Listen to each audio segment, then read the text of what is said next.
Welcome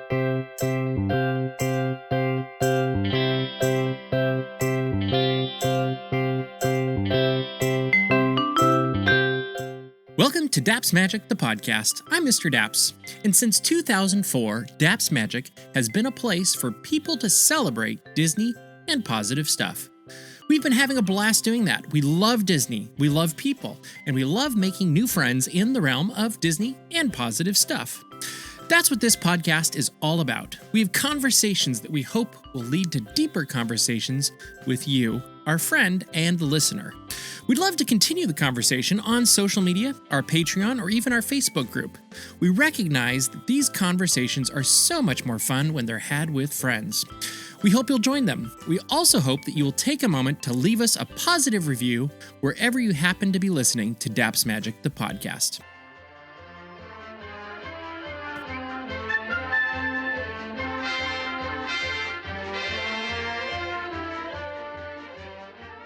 "65 years ago, on July 14th, 3 iconic attractions opened at Disneyland.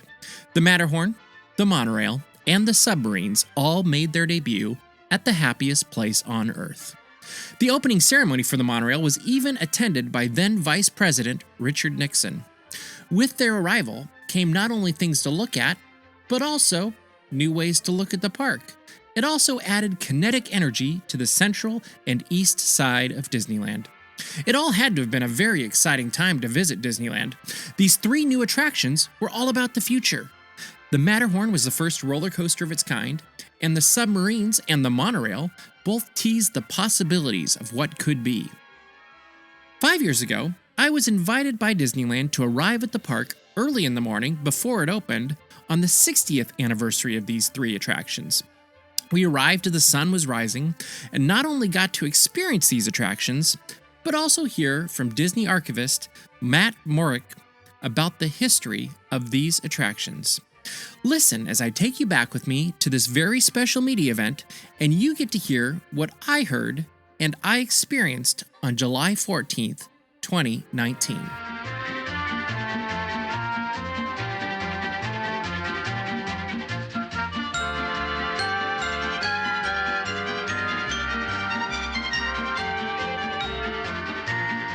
Good morning, everybody. I'm Mr. Daps, and I'm here at Disneyland for the 60th anniversary celebration of the Matterhorn, the Submarines, and the Monorail. We got here bright and early this morning. Got to hear a little bit about the history of these really incredible attractions from a guy from Archives, and then we also got to go on all 3 of these attractions. So take a look at what our morning looked like.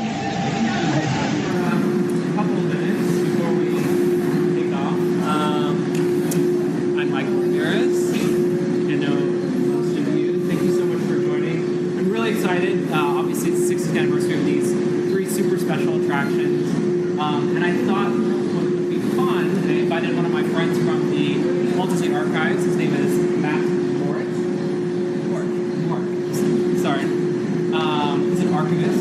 And, why don't tell us a little bit about what is the archivist for the Walt Disney? What do you guys do? I thought that would be helpful grounding before I ask you a couple questions. Sure. So as an archivist for the Archives, I'm responsible for not only maintaining information we have about the company from decades past, but also capturing current information about the company today.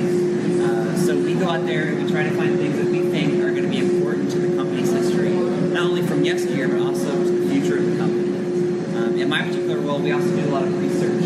So if someone says, hey, when was this built? Or, hey, can you proofread this book we're releasing through Disney Publishing? We're the ones who look at that and we fact check, we make sure that the information is accurate before it goes out there to the world. And of course we do things like this too, like talking to the public, talking about Disney history, letting people know about the amazing history and heritage of the Walt Disney Company. A lot of people think that we're historians of the archives, and while we do know a lot about the Walt Disney Company, we're more so here to find information about the history of the company. So I may not know everything about a particular Disney film or theme park attraction, but I can find that information if anyone ever needs to know everything about a particular film or attraction or whatever someone's interested in terms of Disney. So we're kind of the finders of the magic, if you will. So just to kick things off, so obviously 3 super significant attractions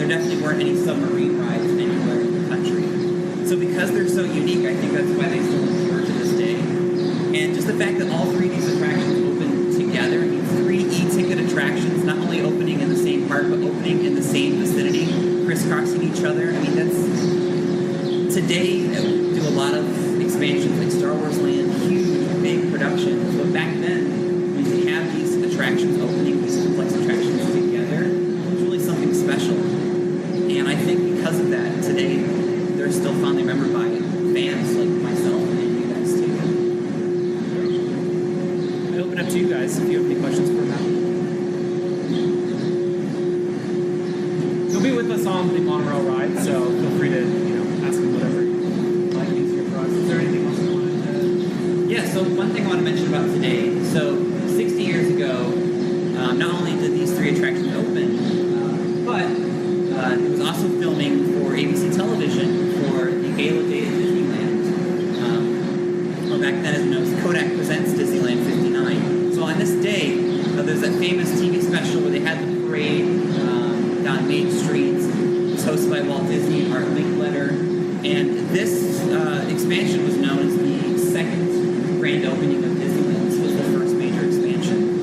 So that television program was filmed this day 60 years ago, and then it was shown the next day on June 15, 1959. And in our files, when I was looking for information before I came here, there was an estimation that 93 million people saw Kodak Presents Disneyland 59 on June 15, 1959. So it was a big deal. And so we're not only celebrating these attractions, we're also celebrating that landmark television special that was filmed back then.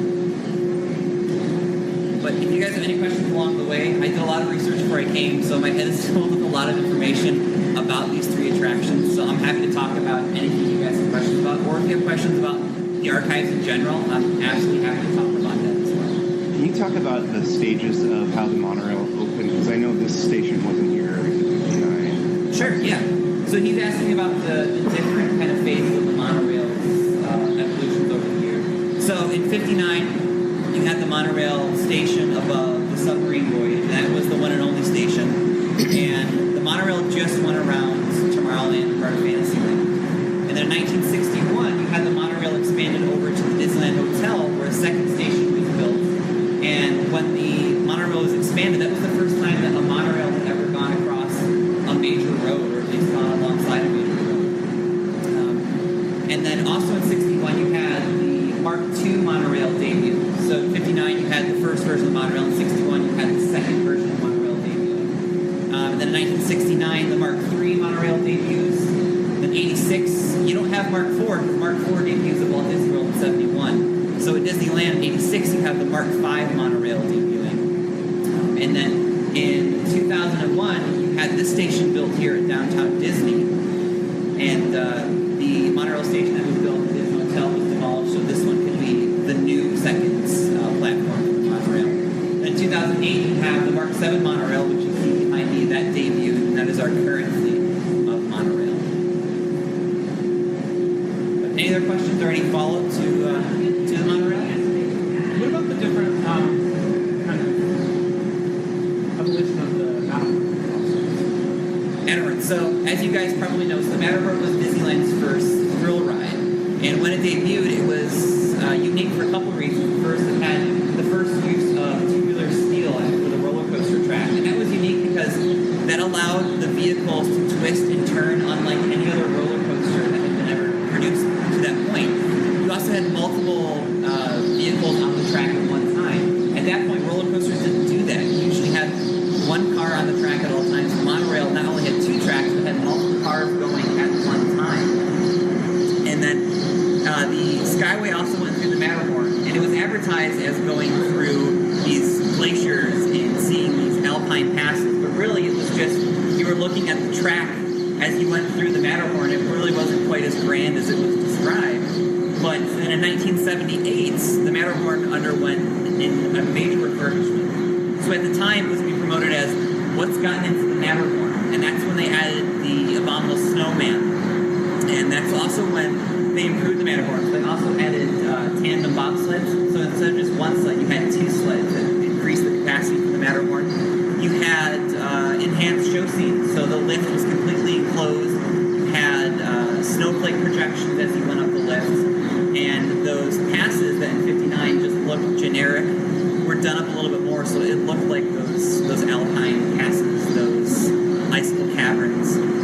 But the big addition was the addition of the Abominable Snowman. And the growl of the Yeti at that point was actually voiced by someone who worked at Walt Disney Imagineering. They had a contest to see who could produce a growl that they could use for the Abominable Snowman. So they picked one of the cast members at WED, and on certain parts of the day, if it was windy at Disneyland, you could hear that growl across the park. And then in the early 2010s, so in 2015, we updated the Matterhorn again. So we had a brand new Abominable Snowman animatronic, which is what you all see today inside the attraction. And the Walt Disney Archives was lucky enough to get the 1978 Abominable Snowman in our collection. And if any of you went to the expo, the Eastern 3 Expo in 2015, if you saw our exhibit, you saw we had the 1978 Abominable Snowman on display there at our exhibit. There is one at Guardians of the Galaxy. So WDI also was able to get one of the Abominable Snowman. And so that's the one that you guys will see in the queue for Guardians of the Galaxy mission breakouts at Disney California Adventure. But the snowman that the Yeti, or the Abominable Snowman that the Archives has, that is safe and sound in one of our warehouses. So he lives in a crate, free from any heat or any sort of dust or any damage. So ours is safely packed away. Well, with that, why don't we jump in, continue this conversation? Yeah, let's do it. Awesome. Right, whatever. Air adventures, things I used to see every day, thousands of miles across the country. Like, that to me is so weird. I would never expect that I would see those things in California in a warehouse. To those of you who have just joined us, welcome aboard the Disneyland Monorail. For your safety, please remain seated, keeping your hands, arms, feet, and legs inside the cabin. Watch your children, and no smoking, please. Bienvenidos a bordo. Para su seguridad, permanezca sentado y mantenga las manos, brazos, pies y piernas dentro del tren y cuide a los niños. Por favor, se ruega no fumar. Gracias. We're now en route to our final stop, the Tomorrowland Monorail Station. Along the way, you can get a bird's eye look at the downtown Disney District, Disney's Grand Californian Hotel and Spa, and Disney California Adventure. To the left of the monorail is the main entrance of Disneyland, the happiest place on Earth. Disneyland is truly an American original. Since its opening in 1955, it has hosted hundreds of millions of guests from around the world, including presidents, kings, and celebrities. It is the original Disney theme park, created and enjoyed by Walt Disney himself. To the right is our transportation plaza, where you'll find taxis, hotel shuttles, and public transit stops.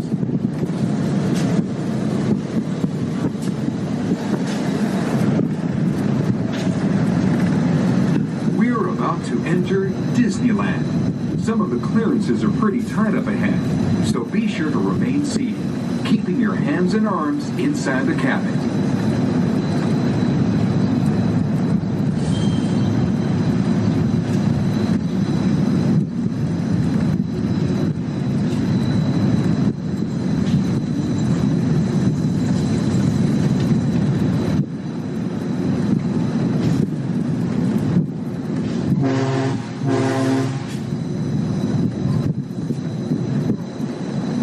This is Tomorrowland, a land inspired by science fact and fantasy.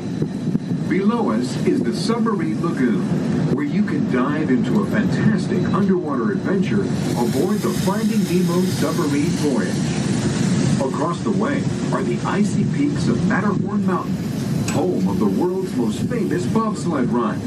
And beneath us is the Autopia, where drivers of all ages can travel the road to tomorrow.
spot the sparkling gold spires of one of Disney's most beloved attractions. It's a small world. And now we're riding alongside the happiest kingdom of them all, Fantasyland, home to Pinocchio, Snow White, Peter Pan, and other storybook characters.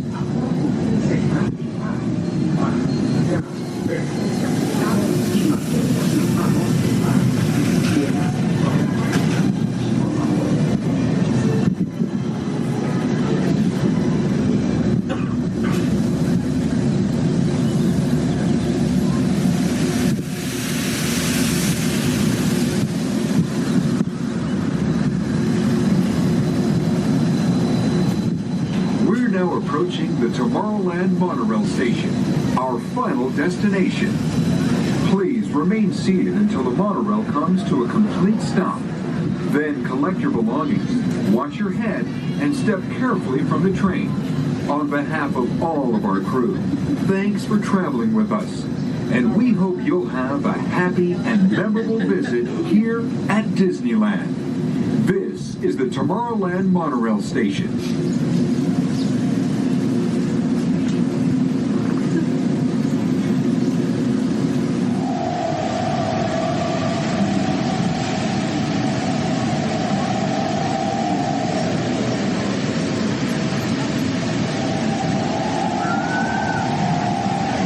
Again, just to kind of talk about this awesome attraction.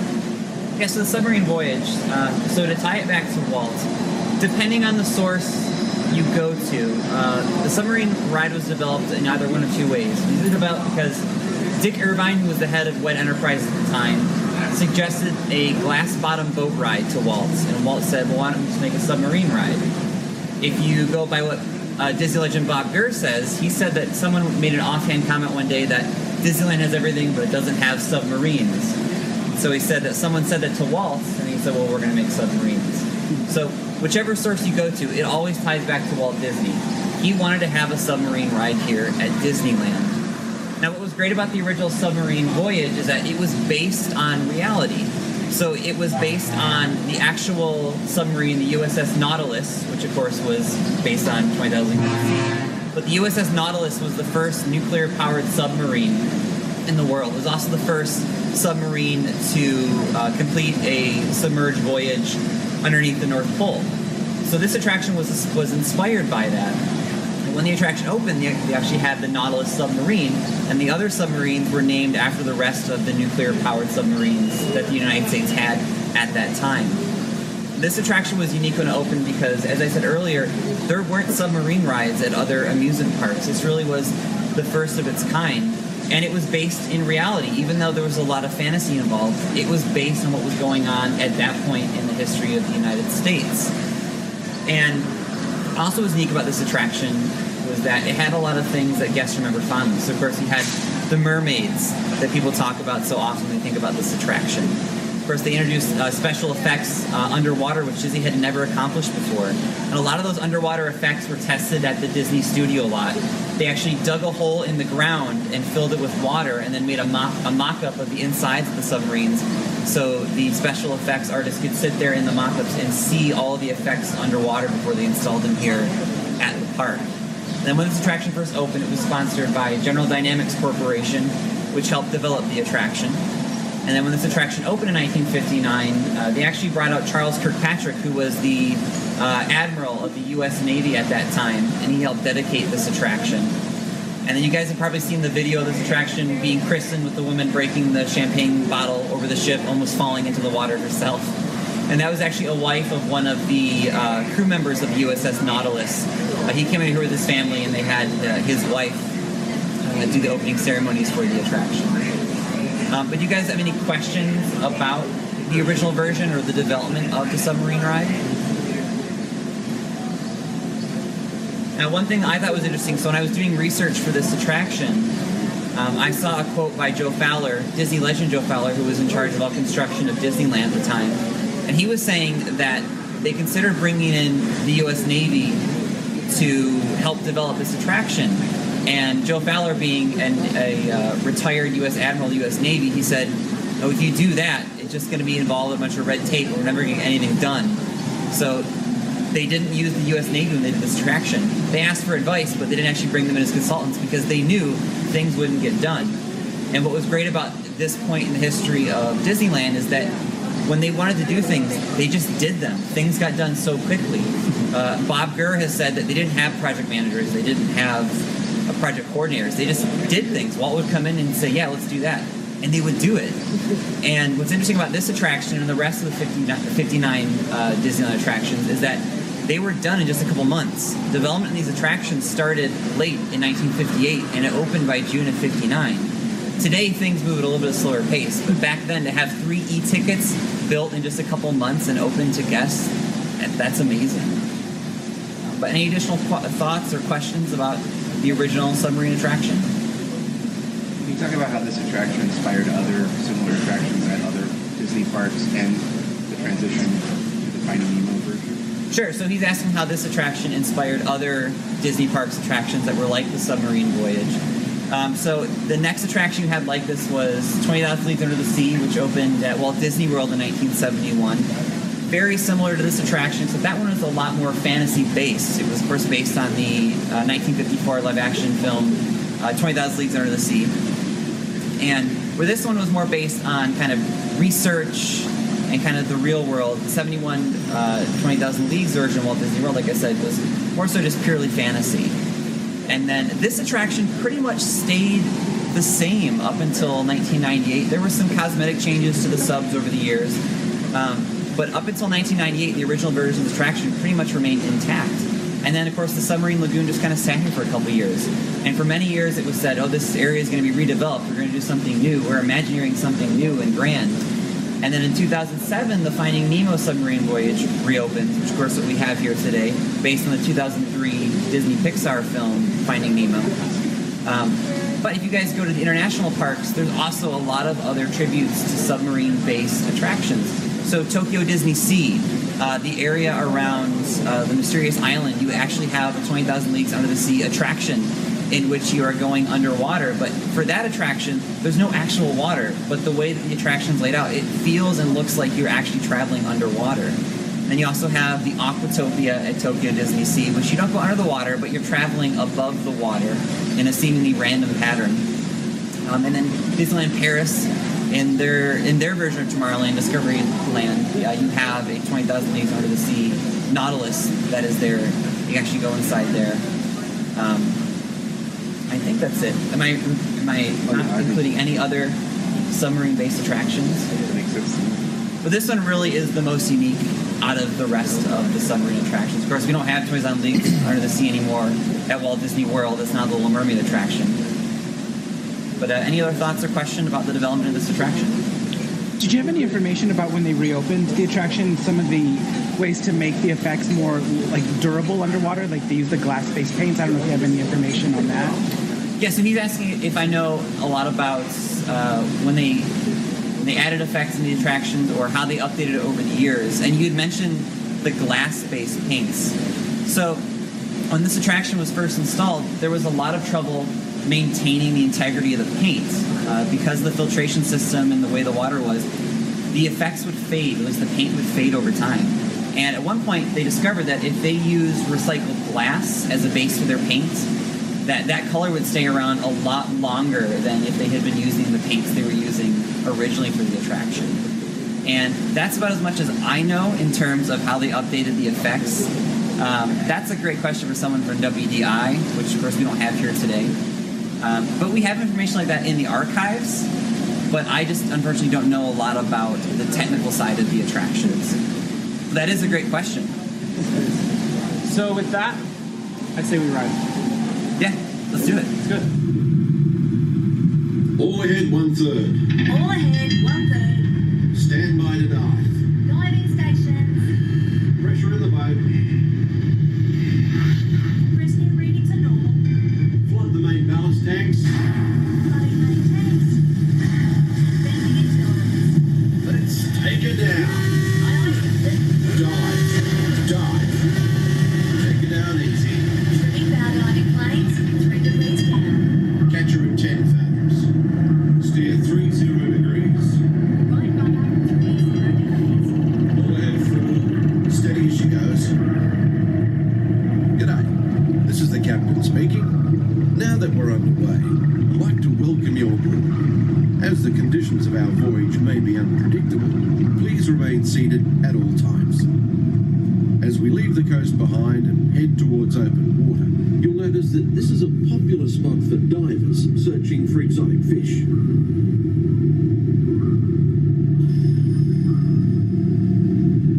Right rudder, 20 degrees. Set course directly over the lost sea. Aye, aye, Captain. Stand by for weather watch. Radar 1, standing by.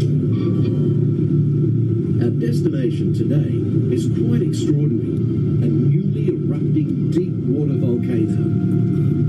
Even here in the shallows, we can see evidence of such geothermal forces constantly at work. These remnants of an ancient civilization were hidden for centuries beneath the ocean floor. Hidden until unearthed by a tremendous volcanic event. Steer 40 degrees. Right rudder, 40 degrees. Mind your distance to port and starboard. Aye, aye, sir.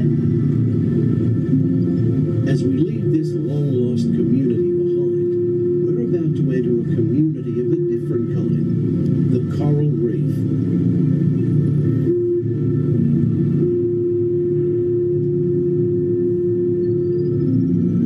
The colourful reef that surrounds us is a biological community that thrives in warm, shallow waters.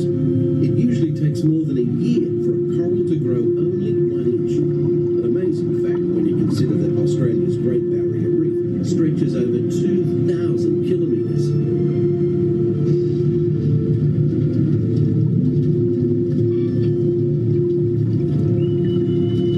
Radar 1, surface storm ahead, sir. No worries, we'll take it down fast and deep. All controls, 8 degrees down. Down 80.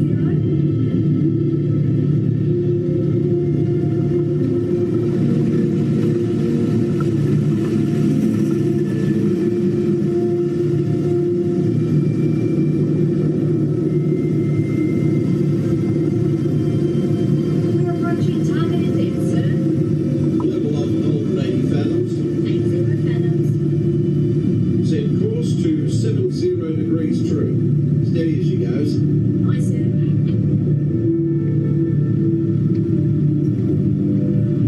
The fish world has always been considered a silent habitat. But now, thanks to remarkable advances in marine technology, we can use instruments such as our sonar hydrophones to actually hear the fish talk. Where are you, son?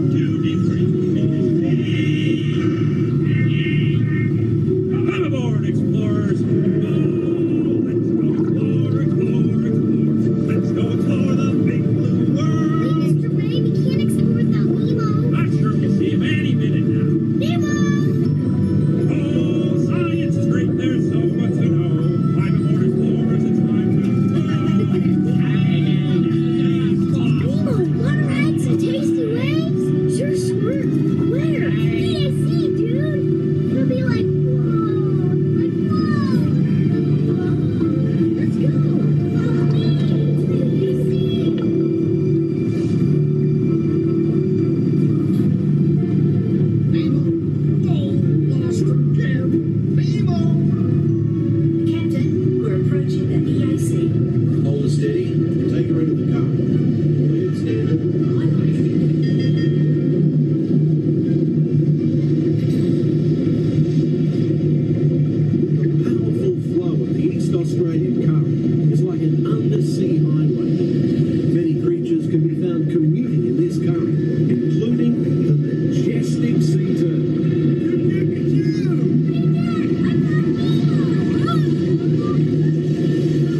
I'm not gonna eat you. I can explode you at once. Remember, Bruce, remember the pledge. Right then. I am a nice shark, not a mindless eating machine. All our friends got food. Like them mates. Easy does it. You can put one of these balloons.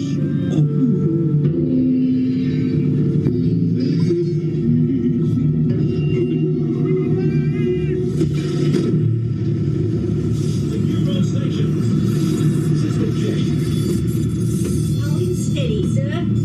Right. Let's resume speed. All ahead, full.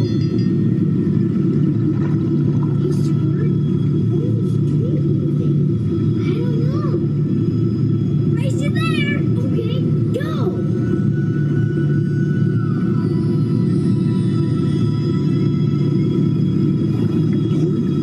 Dory, wait. What? I see pretty lights. I see them too.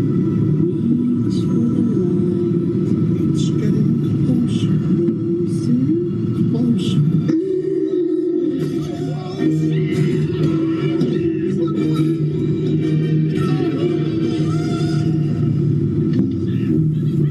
It's me.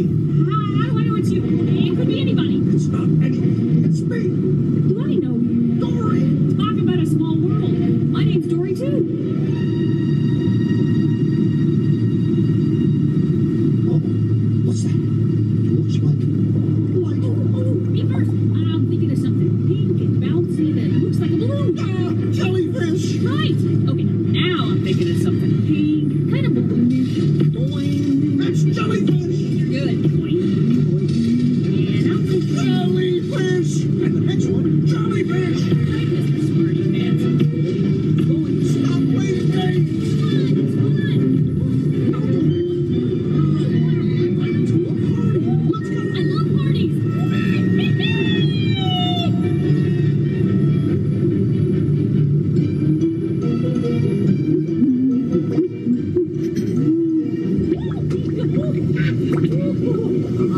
I found a hot tub. It's not about finding hot tubs. It's about finding I found you.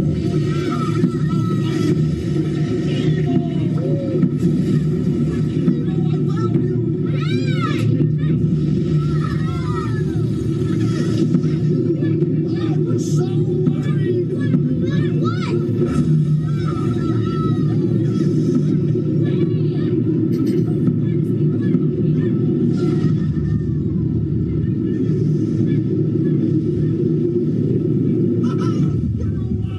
We survived an erupting volcano, Nemo. Nemo? Nemo? Say something! Can we do it again, Dad? Huh? Can we? Oh, of course. When fish can fly. Oh, I found Chico. Nemo! It's Nemo! Yay! Nemo! Hey, girl! So huge! Volcano! Kaboom! Oh, you made me eat! Hey, Dad! You should have seen me surf the volcano! Oh, give me some fed. Bargain. Dude! Nemo! Check out all the whales! Jimmy Plankton, he says that whales are being krill. Then why is that whale eating that yellow submarine, dude? Whoa! That's one hot whale. Does it smell kind of realish to you? Is it me?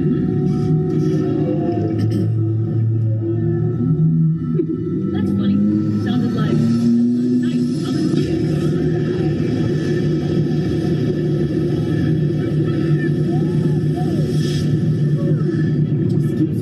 Just keep swimming. Oh, a big yellow whale. Wait, stop.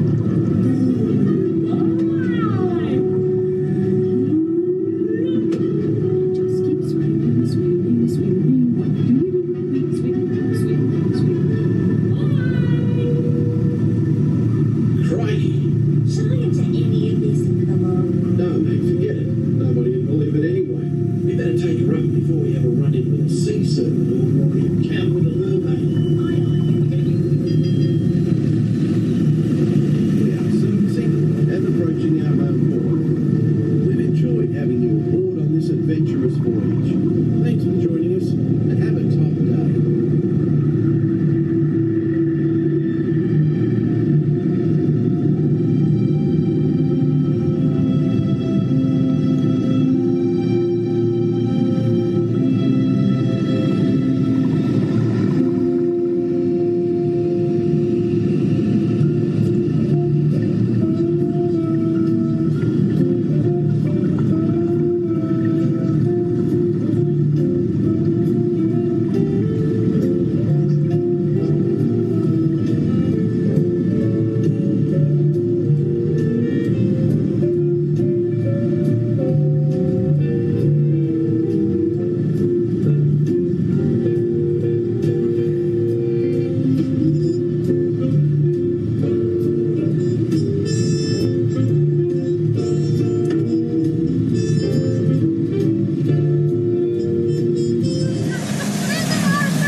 rides inside the bobsled.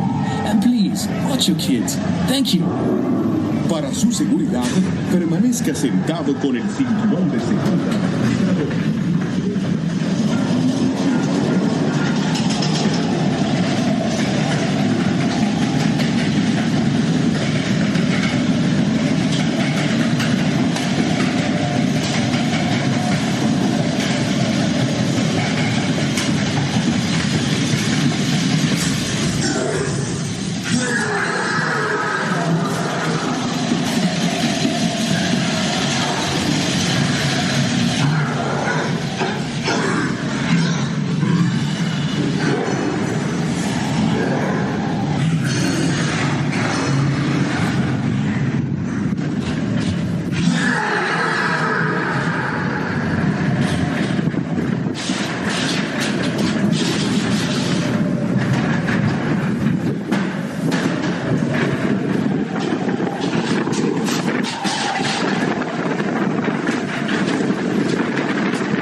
The Matterhorn, the Monorail, and the Submarines have all grown and changed throughout the years. However, at their core, they're still the same attractions that take guests racing down the slopes of a mountain, cruising underwater in a submarine, or soaring through the skies above Disneyland at a comfortable 35 miles per hour. Each are an icon in their own right. It's amazing to think that they've all arrived at Disneyland on the same day and still remain today. I'd love to hear what your thoughts are about the Matterhorn, the Monorail, and the Submarines. Which one's your favorite? What do you think the legacy of these attractions are 65 years after they first opened?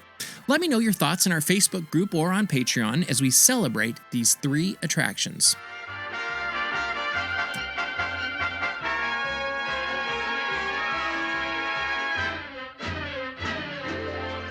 Thank you so much for listening to our 6th episode of Daps Magic, the podcast.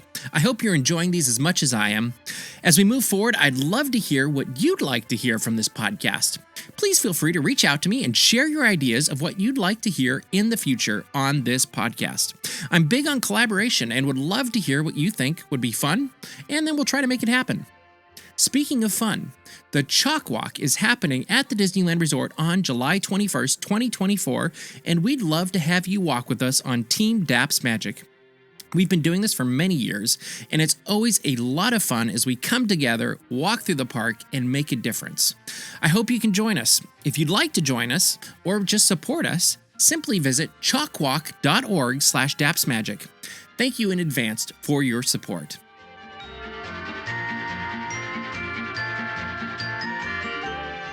Thank you again for listening to Daps Magic, the podcast. I appreciate you, your friendship, and your support. Make it a great week, and keep kind.